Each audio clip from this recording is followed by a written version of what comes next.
What a day it was when this team was born. I can remember it because at about 6 o'clock in the morning, the water broke. And Hilde said, "Something happened! The water broke! We gotta get to the hospital!" And when we get babies, we get them really, really fast. So we knew that we didn't have a lot of time, so we called the aunt and the uncle of Gabriel, and they rushed over, and by 7:30, we were in the car, going to the hospital.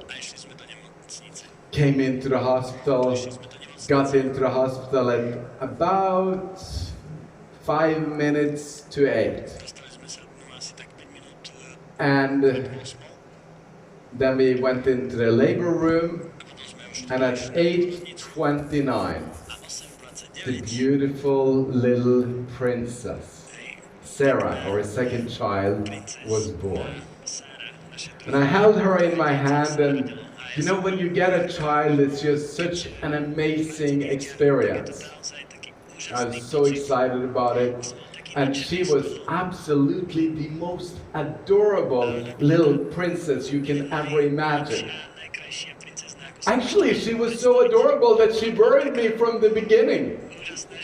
Because as she came out, she didn't even cry. And I looked at the nurses, and they said, "Relax, this is just a special one." And then a few moments afterwards, she gave her a little cry that you want to see, and she got a perfect 10, 10, 10 on the test. And holding her, I didn't want to leave, but I had to. Because I promised to go and meet some crazy Czech and Slovak and Hungarian people. And they were coming with the airport train at 12:45, and I had to be there. So at 12:22 or something like that, I had said to Hilda, "You get this wonderful pleasure now of sleeping with a baby while I go and have a meeting." She said, "Go."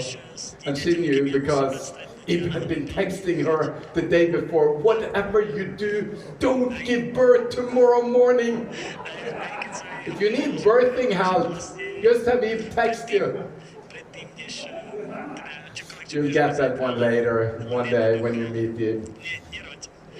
And here I am, and I pick them up, and we drive over to the hotel, and we sit down and have lunch, and we have all these questions and all of these things. But it just ended up being incredible conversations. And I got to know a couple of people that I didn't know before. Well, Sultan I had already met, so I knew that he was a class act. Did you love Sultan up here? Either the translators are really bad, or you guys are like, "Oh, it's soon 7 o'clock, I'm dying this year. How can I get this guy off the stage?" I'm gonna have fun with you, so you might as well just play with me. Sultan is a class act, and I'd met him, and I knew his experience, and he was bringing some of his very best team members over those 2 days. Some from Czech, some from Hungary, some that lived in Slovak, and also some that lived in Poland. I was excited about it because I was thinking that maybe, and it's not always, you know, when you go to a meeting, have you ever had this excitement in your stomach that you say, maybe this is my new leader. Maybe this time it's gonna take up. Maybe this time it's like when you read in the books. And you hear on those CDs, maybe this time is when you're gonna get your big paycheck without so much effort.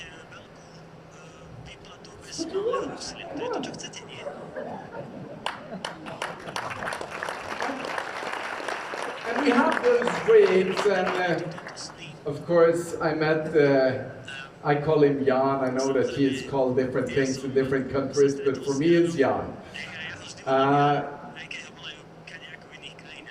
And you sense something about people when you meet them. When you've been around this profession for a long time, you learn to have that sense where you can pick up if this is the kind of person that can become an incredible leader. And of course, he had his credentials, and I got to know Joseph. And of course, Joseph had his credentials. And they've done things in the past, and they've done well. But I was sensing that they wasn't completely blossomed. I'll give you an example of when I got that feeling another time from a completely different team, actually in Lithuania. Anybody been to Lithuania? 2 people, right? 2 have been there. And I was in a meeting, and it was kind of like a turbulent time because we weren't getting those breakthroughs that you want to have. So it was like the 5th meeting with the same amount of people in the meeting, with the same amount of credits in the team, with the same amount of customers in the team, and it was nearly 1 year. God forbid that you ever have a team like that. You don't want to have a team like that, okay? But then I met this guy. He comes up to me, and he's not wearing the traditional clothes, and he's walking over to me, and he's saying, "I need a moment of your time. Hi, good to see you. I'm Cash," was what he said. And that's when I sensed it. This is the guy. So I went around and turned around, and I went over to all the uplines and said, "You know this Cash guy, he's going to take off. You guys, you better watch out for this Cash guy because he's going to take off. He's going to be the new superstar of this team." And then I get reporting back. "Oh, Cash is difficult to work with. I don't so much like that guy." And nobody wanted to work with him, except for me. Because I spotted a diamond.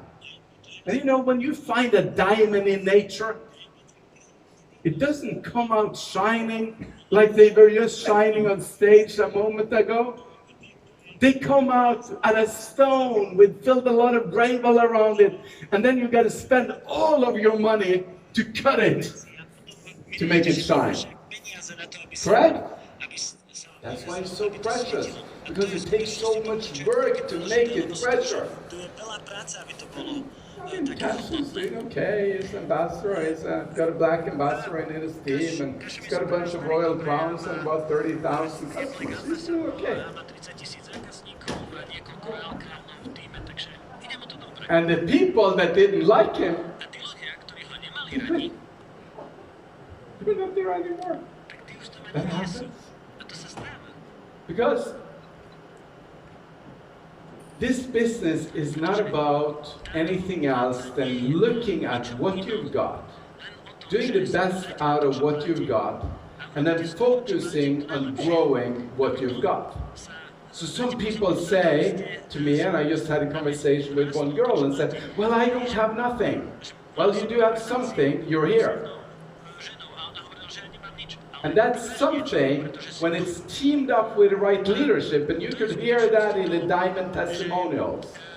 When it's teamed up with the right leadership, the best way team, and the system, that feels like nothing becomes something, and when something duplicates 2, 4, 8, 16, 34, 60, 32, sorry.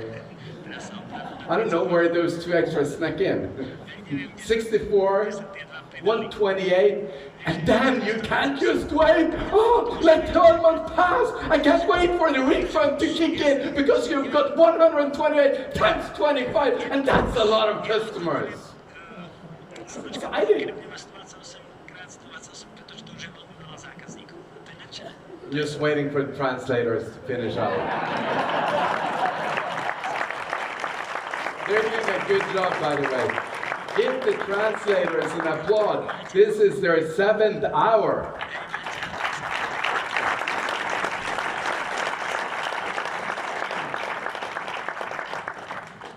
But this is what I saw when I met Ria and Christopher, I knew that they were someone that was going to be not only a little one, they were going to be a big one. They were going to be a big hit. And also when Joseph and Jan, when I started talking to them, I could hear their experience. And when I got to know Jan a little bit more, I could feel that he's got it inside of him. And driving up to the first meeting in, I think it was Czech, together, we were talking in the car back and forth, back and forth, back and forth. And he was at that point holding back a little bit. But I think that through that relationship and through building that trust, this team was born. And this team, when it's born, and I got to see all of you guys today, and I get to see 15 months into the team, I get to see that you make your own prizes. Where is mine, by the way? I was diamond a long time ago. Maybe I get one for my president title. We'll see later tonight.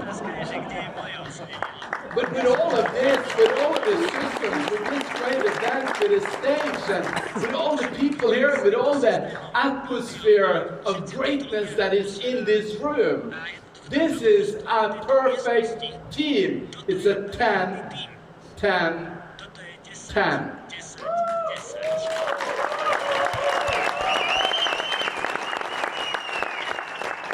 Okay, let's get into some serious stuff here, okay? Enough recognition now, otherwise they won't come down to earth again.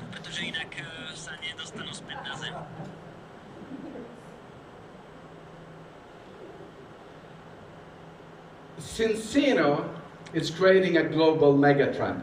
I love technology, I love tech, I love the devices. I don't love to know how they work and stuff like that. I love to get them in my hand when they're working. And I get really excited about new technology because new technology is changing the status quo of the planet. It's creating something new. And think about that. Think about this. Like, okay, let me give you an example. And I thought about a very bad one here, so I'm not going to give you that one. I'm skipping that one for another talk, leadership, high leadership training. I'm going to give you a simple example.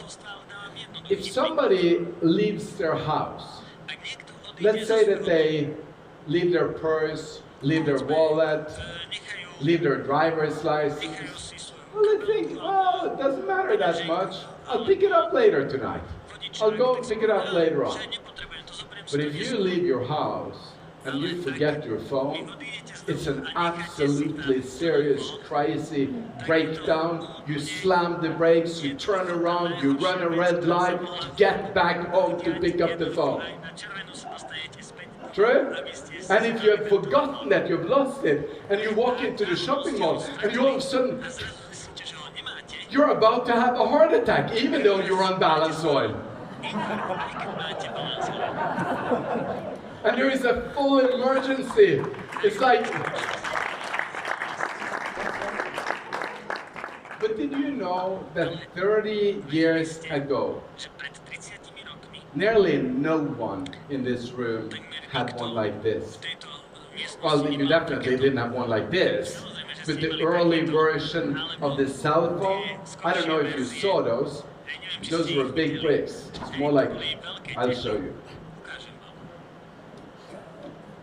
Hello? I have a cell phone.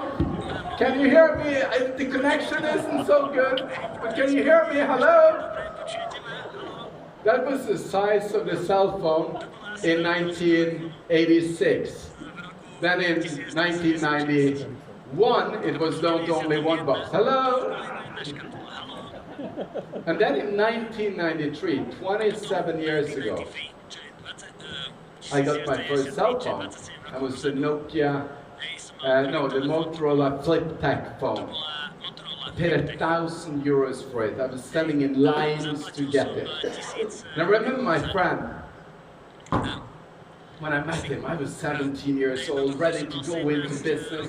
I'd been sponsored into my first direct selling company.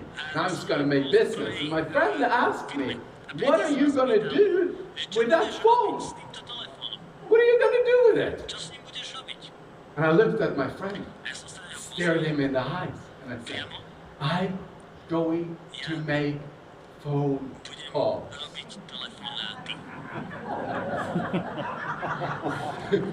And that sounds ridiculous today, but back then it was ridiculous to have a phone. Because nobody had one. It wasn't common. But today we can't live without it. And that's a mega trend. That's when it impacts every single person on the planet. The internet, which we now access through our phone. In 1992, the word did not exist. In 1993, the word was posted in a newspaper article, picked up on what was going on the most techful universities around the world. In 1996, I remember reading an article written by the leading economic professor in Norway, and he said the following: the internet, there is no use for it, and even if they manage to build it, nobody will ever get to navigate on it, so it will never, ever, never, ever work. I don't think he bought Google shares, which was a company formed in a dormitory in the end of 1995 by 2 college dropouts. They were saying, oh, Catherine, this internet thing, you know, we gotta make a way to find our way around it. I don't know what we should do. I can't go to class. We've got this unsolved problem in the world. Somebody gotta fix the internet.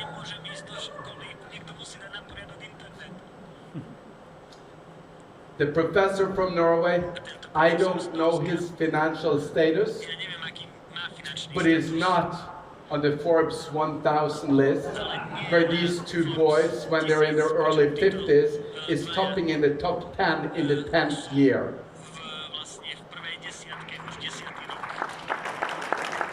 Give them an applause for making our life simpler. Okay, we've got travel. Once back in history, they had donkeys and horses. And they were sure that we never needed a car. Then we got cars, and they were sure that we never needed a train. Then they got train, and they were sure that we never needed, well, we did have ships from long before, but we didn't have electric or coal-fired or engine ships. We only had the sail ships. And then they were sure that we never needed the airplane. I know we have the airplanes, and people are sure we never need personal drone air transportation. They were wrong every time before, so my prediction is that if you get to live long enough, you will have a personal drone transportation system.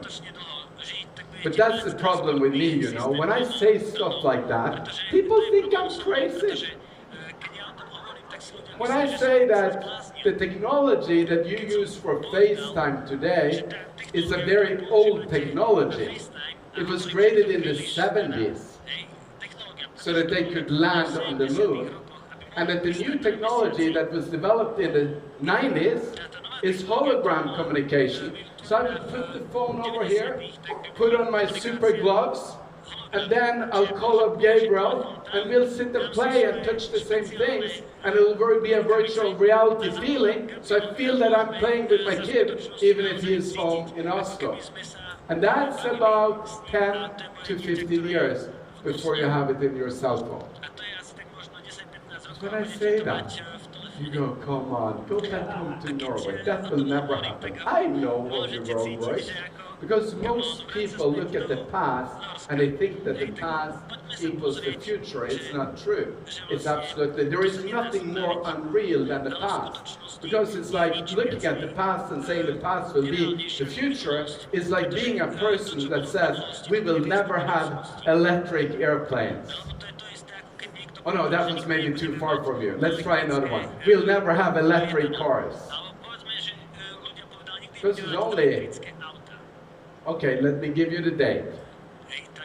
In 2008, the president for Mercedes worldwide wrote the following: the electric car will never be in mass production. He didn't know little Elon Musk. He was a young boy when he said it. And he had started that company, and he knew about him, but he didn't believe in him. He didn't think that that crazy guy, that one that saw the world differently, would ever be right. And I'll be quite frank with you, I have not gotten a Tesla yet. But I am getting my electric car next week.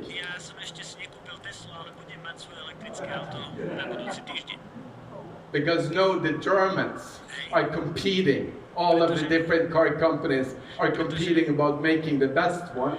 And sorry, Mercedes, it wasn't you. I love Porsche.